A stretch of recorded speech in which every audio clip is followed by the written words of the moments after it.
Hi, ಎಲ್ಲರಿಗೂ ನಮಸ್ಕಾರಗಳು. ನಾವು ಇಂದು ನಾರ್ತ್ ಇಂಡಿಯನ್ ಸ್ಟೈಲ್ನಲ್ಲಿ ಪನ್ನೀರ್ ಬಟರ್ ಮಸಾಲವನ್ನು ಮಾಡುವ.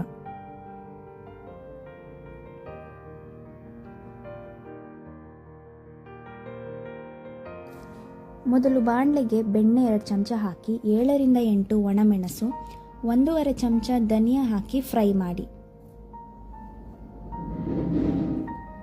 2 ಇಂಚು ಚಕ್ಕೆ, 1 ಚಮಚ ಸೋಂಪು ಹಾಕಿ ಫ್ರೈ ಮಾಡಿ. ಈರುಳ್ಳಿ 1 ದೊಡ್ಡದು ಕಟ್ ಮಾಡಿ ಹಾಕಿ. ಅರಿಶಿನ ಅರ್ಧ ಚಮಚ ಹಾಕಿ.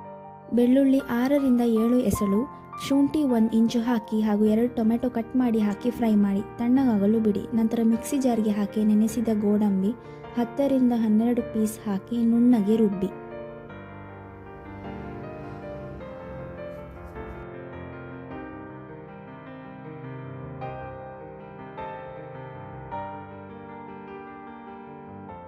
ಇವಾಗ ಬಾಣಲೆಗೆ 2 ಚಮಚ ಬೆಣ್ಣೆ ಹಾಕಿ, ಜೀರಿಗೆ ಹಾಕಿ, ರುಬ್ಬಿದ ಮಸಾಲೆ ಹಾಕಿ, ನೀರು ಹಾಕಿ ಕುದಿಸಿ.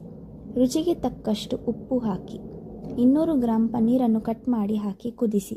ಕುದಿ ಬಂದ ಮೇಲೆ ಕೊತ್ತಂಬರಿ ಸೊಪ್ಪನ್ನು ಹಾಕಿ.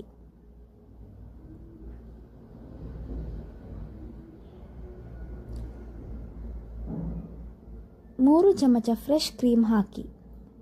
ಇವಾಗ ಬಿಸಿ ಬಿಸಿಯಾದ ಪನ್ನೀರ್ ಮಸಾಲ ರೆಡಿ. ಇದನ್ನು ಗೀ ರೈಸ್, ಚಪಾತಿ, ರೋಟಿ, ಪೂರಿ ಜೊತೆಗೆ ಸೇವಿಸಿ.